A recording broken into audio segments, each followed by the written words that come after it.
Saudi আরবের সঙ্গে আর্জেন্টিনার ম্যাচ আমার দায়িত্ব পড়লো টি স্পোর্টসে যিনি কাজ করছিলেন অ্যানালিস্ট হিসেবে জোনাস গুতিয়ারেজ। তিনি আবার সাবেক আর্জেন্টিনার ফুটবলার লিওনেল মেসির সঙ্গে তিনি একসঙ্গে খেলেছেন, 2010 বিশ্বকাপেও তিনি খেলেছেন। তো তার সঙ্গে আমার একটা দায়িত্ব পড়লো যে এই ম্যাচটা তার সঙ্গে আমার দেখতে হবে, কারণ এরপরে টি স্পোর্টসে আমার একটা লাইভও আছে, সেখানে তিনি কানেক্টেড হবেন, তার সঙ্গে আমার থাকতে হবে।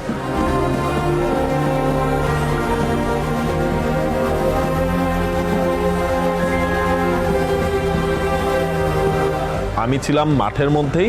আর্জেন্টিনা যখন প্রথমে গোলটা করলো তখন হচ্ছে ওই প্রেস বক্সের যে ক্যাফে আছে সেই ক্যাফের ওখানে আমি ছিলাম, কোনো একটা কিছু ওই টাকা দিয়ে ওই জিনিসটা আসলে কিনছিলাম, মেবি কফি বা অন্য কোনো কিছু একটা হবে।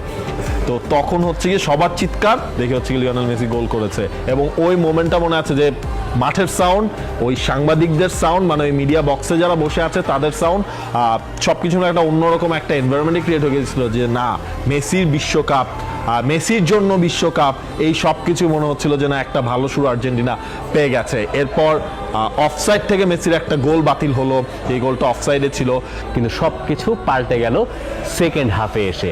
সেকেন্ড হাফ শুরু হওয়ার পর সৌদি আরব একটা গোল করলো, ফাইন, যে একটা গোল করছে ইটস ওকে, আবার হয়তো আর্জেন্টিনা বাকি সময় গোল করতে পারে, কারণ এই আর্জেন্টিনা দল তো আমরা যদি দেখি যে এই ওয়ার্ল্ড কাপের সময় তাদের যে ওয়ার্ল্ড কাপ স্কোয়াডটা ছিল সেখানে তারকার তো আসলে কোনো অভাব নেই।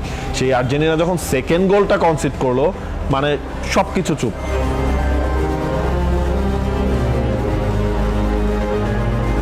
একবার যখন 2 গোল দিয়ে ফেললো সৌদি আরব, এরপর থেকে আর্জেন্টিনা ক্লুলেস। মানে এই আর্জেন্টিনাকে গত 2 বছর 3 বছরে দেখা যায় নাই। লিওনেল স্কালোনি যখন 2018 বিশ্বকাপের পরে দলের দায়িত্ব নিয়েছিলেন, তারপরে তাকে মোটামুটি 1 বছর 1.5 বছর ভুগতে হয়েছে।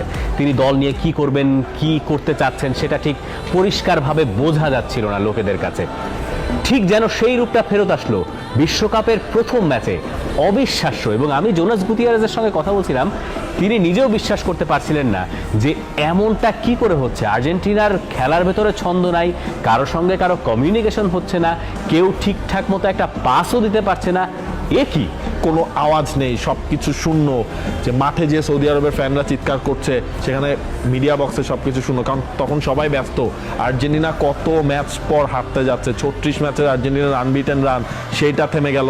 কেউ আসলে এই জিনিসটা মানতে পারছো না। এবং ওয়ার্ল্ড কাপের অল টাইম ওয়ার্ল্ড কাপের যদি আমরা বলি, সেটাও তো বিগেস্ট আপসেটটা আসলে সেই ম্যাচেই হয়েছে।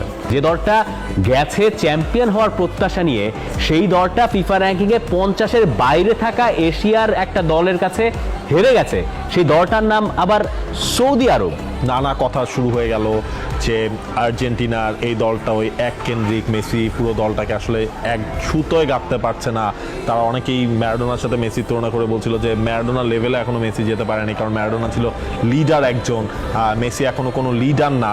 মেসি তো কখনো বিশ্বকাপ জেতেন নাই। মেসি ক্যারিয়ারে যাই করুন না কেন, বিশ্বকাপে যদি একটা সেরা পারফরমেন্স না দেখাতে পারেন, একটা বিশ্বকাপ ট্রফি যদি তিনি না জিততে পারেন, তাহলে ডিয়েগো ম্যারাডোনা, পেলে, ইয়োহান ক্রুইফ অবশ্য বিশ্বকাপ জেতেন নাই, বা আরও যারা গ্রেট রয়েছেন, তাদের সঙ্গে লিওনেল মেসির তুলনা তো আসলে দেওয়া যাবে না। আর্জেন্টিনা প্রথম ম্যাচটা শেষে পয়েন্ট টেবিলে সবার লাস্টে ছিল, কারণ হচ্ছে গিয়ে আর্জেন্টিনার গ্রুপের যে অন্য 2 দল পোল্যান্ড আর মেক্সিকো, তাদের ম্যাচটা ড্র হয়েছিল। এর ফলে কি হয়েছে যে আর্জেন্টিনা গ্রুপ স্টেজ থেকে বাদ পড়ে যায় কিনা এমন একটা শঙ্কা ফার্স্ট ম্যাচ ডের পরেই ক্রিয়েট হয়েছিল। সেটা কিন্তু কেউ এক্সপেক্ট করেনি। ওই যে একটা ডায়লগ যেটা আসলে ক্রিয়েট হয়েছিল, where is Messi, where is Messi, Messi in pocket, Messi in pocket. You know where Messi? In his pocket.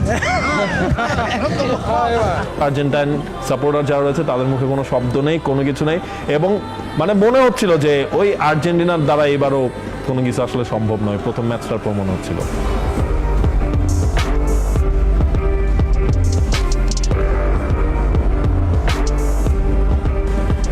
প্রথম ম্যাচটা হারার পর যখন হচ্ছে আর্জেন্টিনাকে নিয়ে প্রচুর সমালোচনা হচ্ছে, এর পরের দিন ট্রেনিং সেশন, সেখানেও আসলে আমরা যাই, সেখানে যে দেখলাম যে নর্মাল, মানে ওইরকম কোনো চাপ নেই, ফুটবলাররা যে যার মতোই, মানে মুখের এক্সপ্রেশন দেখে যেটা মনে হচ্ছিল যে প্রথম 15 মিনিটের বেশি তো আমাদের থাকারও কোনো সুযোগ ছিল না। এটা দেখে দুরকম মনে হলো। একবার মনে হলো যে তাহলে কি তারা ব্যাপারটাকে খুব লাইটলি নিচ্ছেন, বা তারা কি মেনেই নিচ্ছেন।